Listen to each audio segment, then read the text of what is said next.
Hi Pisces! Welcome po sa ating channel. Ito ang inyong Daily Gabay Tarot Reading for August 8, 2024. Please be reminded kung naka-resonate kayo, comment down. Kung hindi kayo naka-resonate, ibigay niyo po sa iba kasi general reading po ito. This is for you Pisces ngayong August 8, 2024.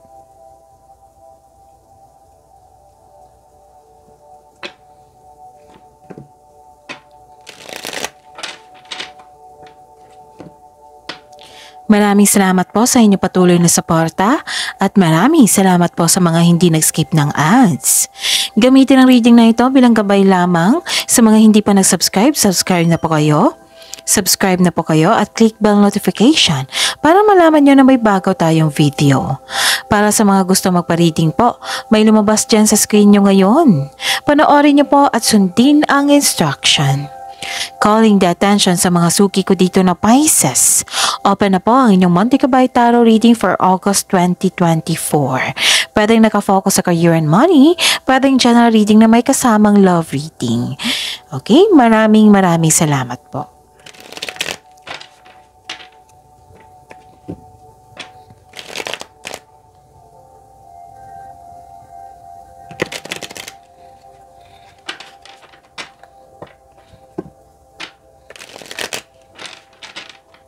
Para po ito sa inyo, Pisces, ngayong August 8, 2024.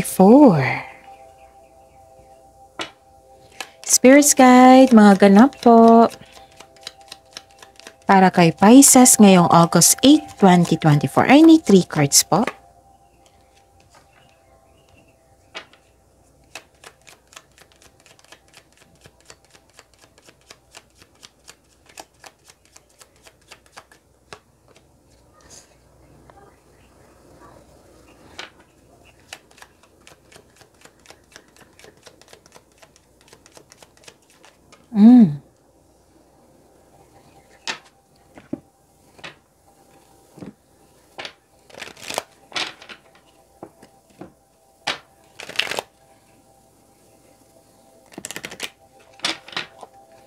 Spirits Guide, message po para kay Pisces ngayong August 8, 2024.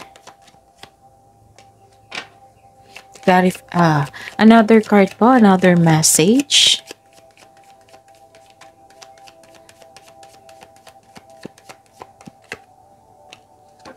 Okay. Pisces. May natuklasan po kayo. Nalaman nyo kung sino yung hindi totoo sa inyo. Pisces. Parang kahapon din to, no? So, hindi pa nabigyan ito ng atensyon, maari. So, yun. Yung sabi ko parati sa inyo, nabigyan ng atensyon, solusyon, at aksyon kung maari po. Nakikita ko dito na natuklasan nyo yung tao na hindi totoo sa inyo. Okay, yung totoong intention niya. Kasi malakas ang inyong intuition dito eh. Pwedeng itong taong ito ay ayaw makinig sa inyo, matigas ang ulo or sobrang stricto. Pero mag-ingat kayo sa kanya ha, kasi ang sabi po dito na may masama siyang intention sa inyo. Yung tuso ito eh, sinungaling. May masamang intention. Sanay po siyang magsinungaling. Sanay po siya, isa po siyang tuso. Oo, mapanlin lang po siya na tao. Sanay na sanay. Ganon.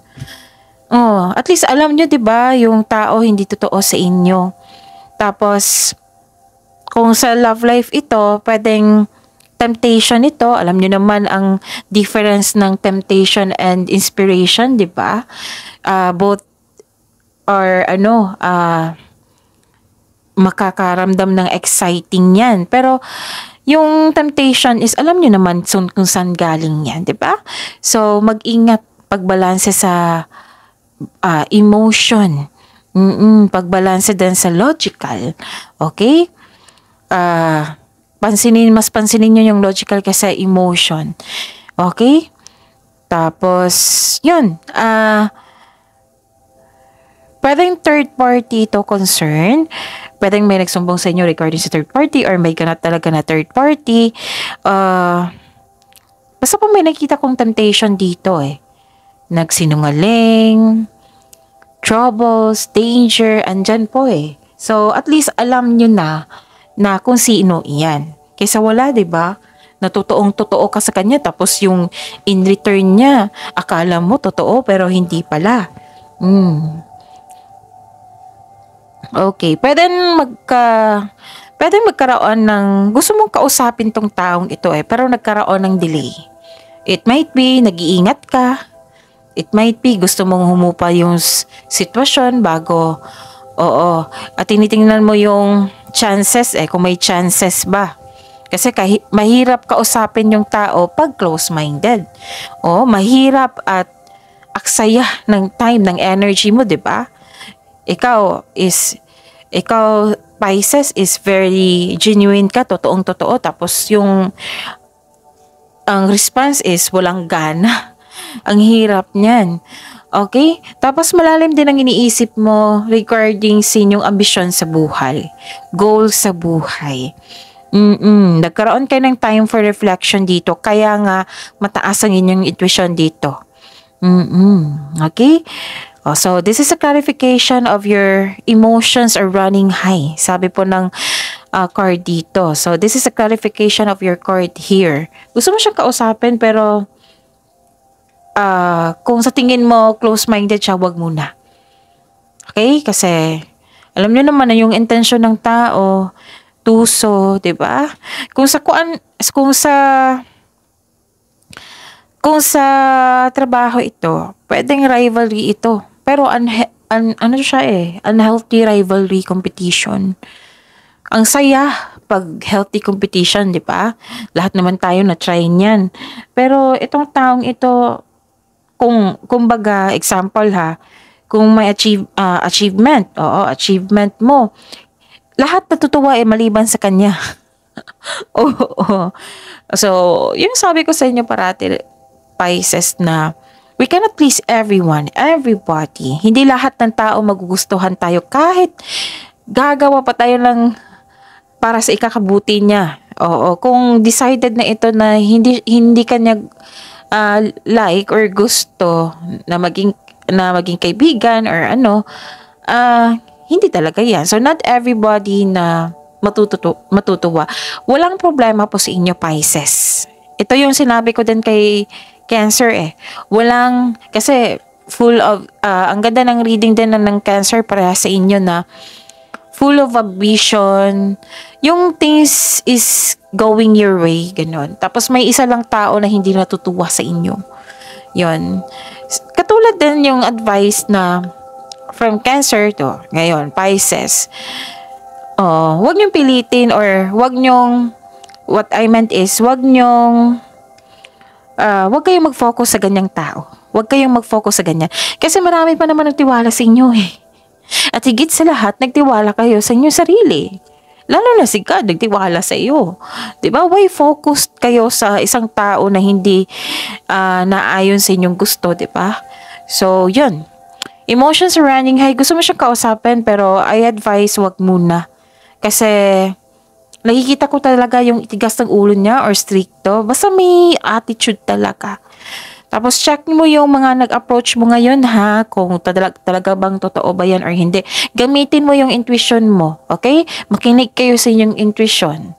Kasi yan magsasabi sa inyo kung sino yung totoo at hindi totoo sa inyo. At siya din yung magsasabi na kung ano yung next action mo patungo sa success. Okay? And be bold and make the first move. Okay? Pero parang gagawa ka talaga ng paraan para kausapin tong tao to. Parang, kakausapin mo siya, magkaroon ng confrontation. Okay? Tapos, di ba sabi ko sa inyo na mas lumaki yung ambisyon mo sa buhay, mas lumawak. Tapos, nagsiset ka ng plano after this time for reflection. Okay? So, sabi pa ng card dito, kung nagkaroon na kayo ng konkretong plano, be bold and make the first move. Para magkaroon ng transformation. Okay? Spirits guide, ano po yung energy ni Pisces ngayong August 8, 2024?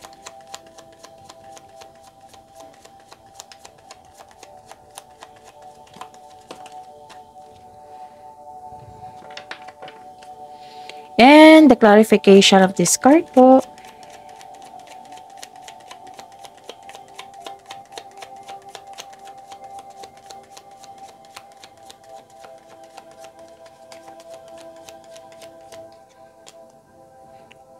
So yun ha, daily reminder natin, panoorin nyo po yung last 4 days Kabay Tarot reading nyo po.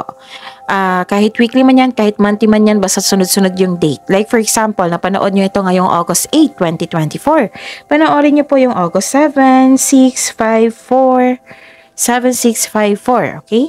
So, kung may nakita kayo or narinig kayong repeating message, kailangan nyo po iyan bigyan ng attention. Kung maaari po, bigyan nyo po ng solusyon at aksyon. And again, calling the attention sa mga suki ko dito na Pisces, open na po ang inyong monthly Gabay Tarot reading for August 2024.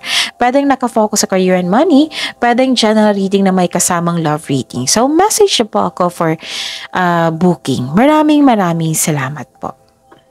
So, this is a clarification of your card here ha. Naggagawa na kayo ng action sa inyong matagal na plano.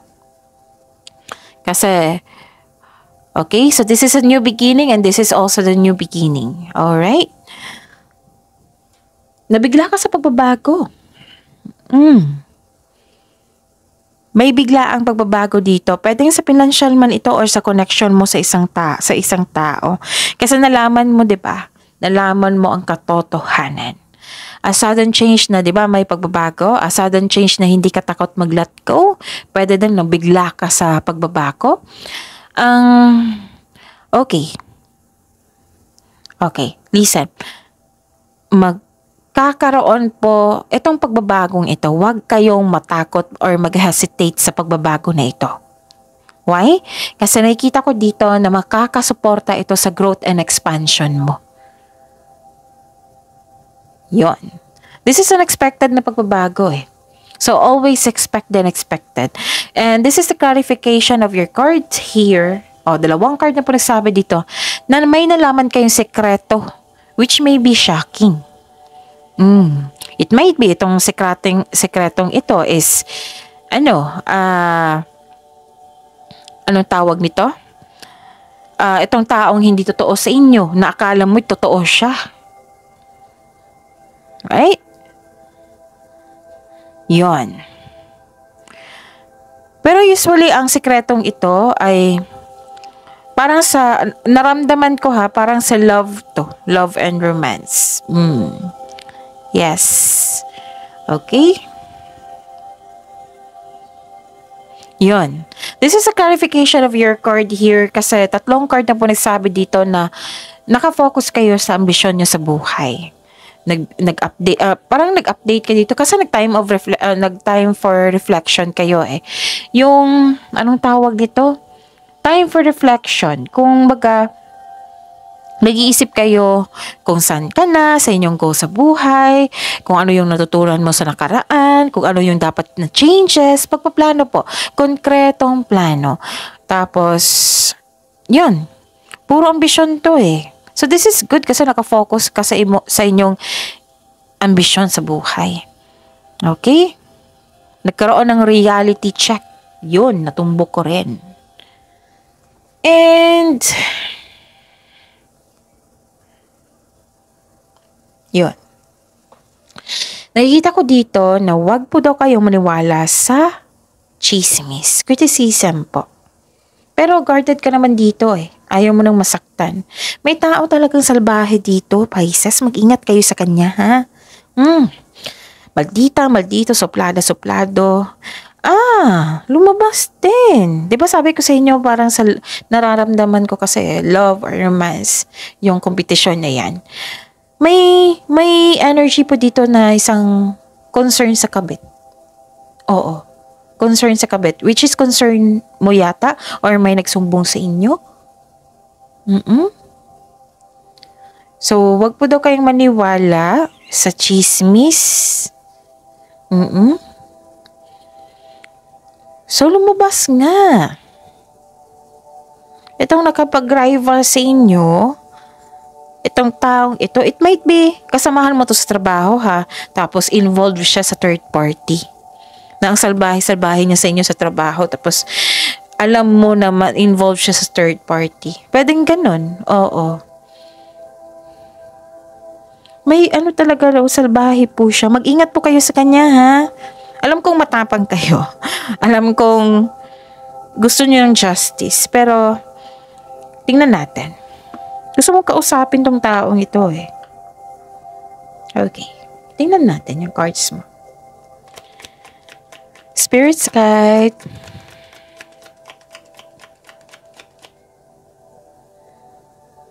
Career and money po ni Pisces ngayong August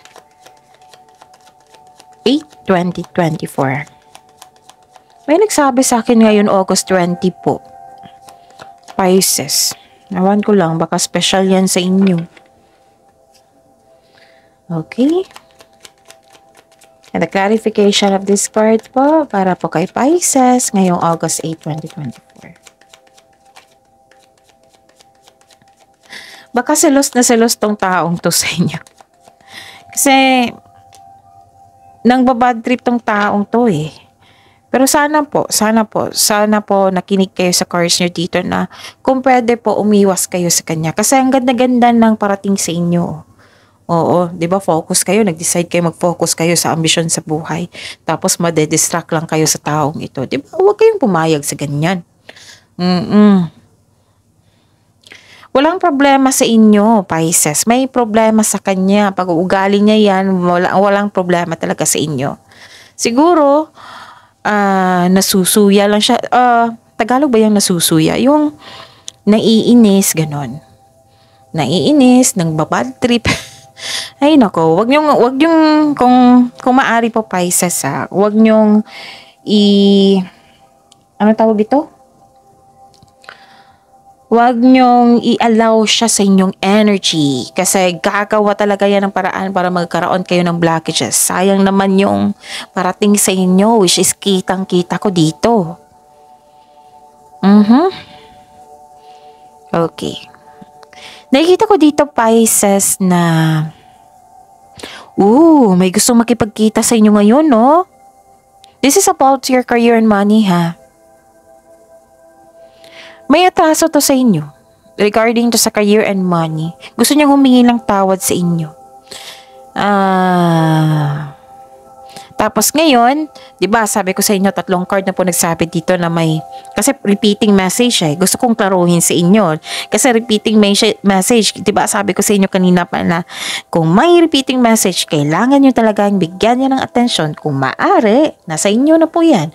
Kung pwedeng bigyan niyo ng solusyon at aksyon. Kasi paulit-ulit pinupush talaga kayo ng cards niyo. Hindi kayo satisfied sa position niyo sa career niyo. Or parang hindi kayo kampante or hindi enough yung savings nyo. Gusto nyo mas lumaki pa, mas mag-grow. Magkaroon na kayo ng Pero may nakita ko expansion and growth dito. Don't worry. Okay? Kaya nga, naintindihan ko dito na gumagawa ka ng paraan na magkaroon ng expansion and growth. Kasi hindi ka satisfied sa pwedeng sa savings mo, sa kita mo, sa position mo sa trabaho. Okay?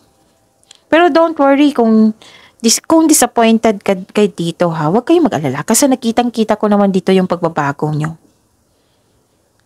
Kasi may willingness dito kailangan ko like for example wala pa na naman ako nakitang change career dito. Kailangan ko siguro mag-change career. Tatanggapin ko siguro itong offer na ito na mas malaki pa. Ganun. Tama naman ito.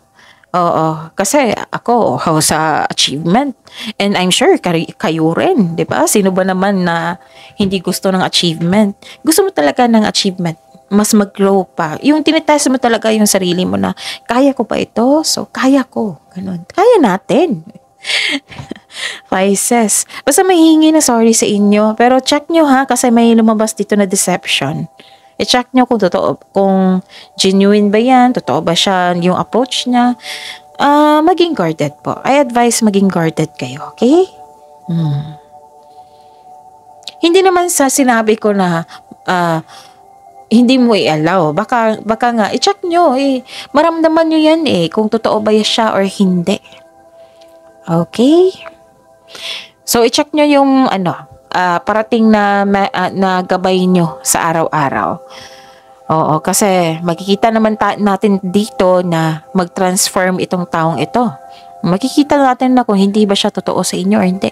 So, check ko bukas. Check natin bukas. Okay. Ano pa?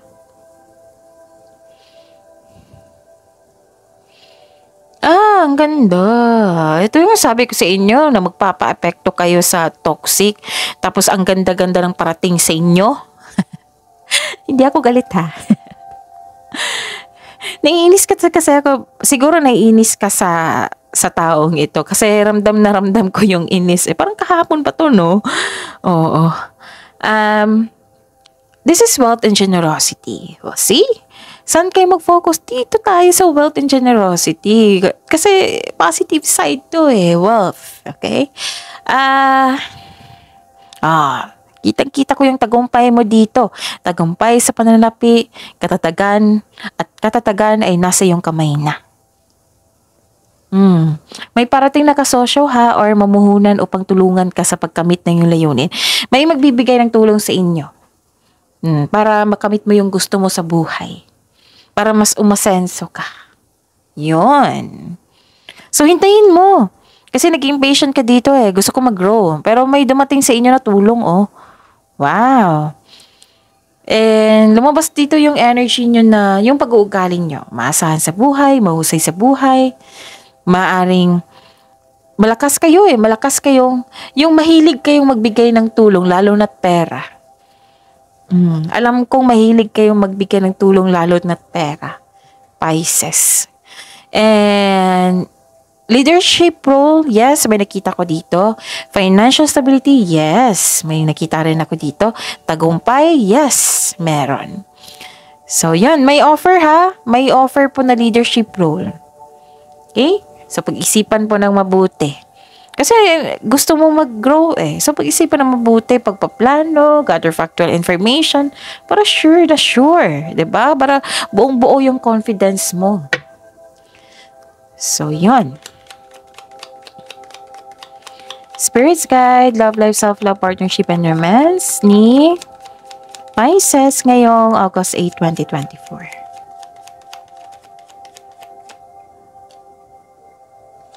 Ooh.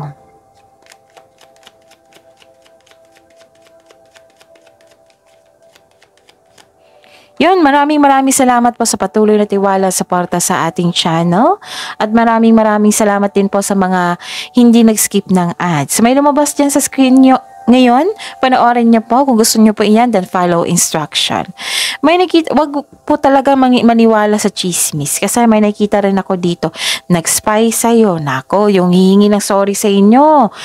Nag-spy siya sa inyo. Nag-observe siya sa inyo. Matigas ang ulo, which is a clarification of your card here. Nagdadala siya ng chismis. So, alam nyo na kung paano siya iwasan.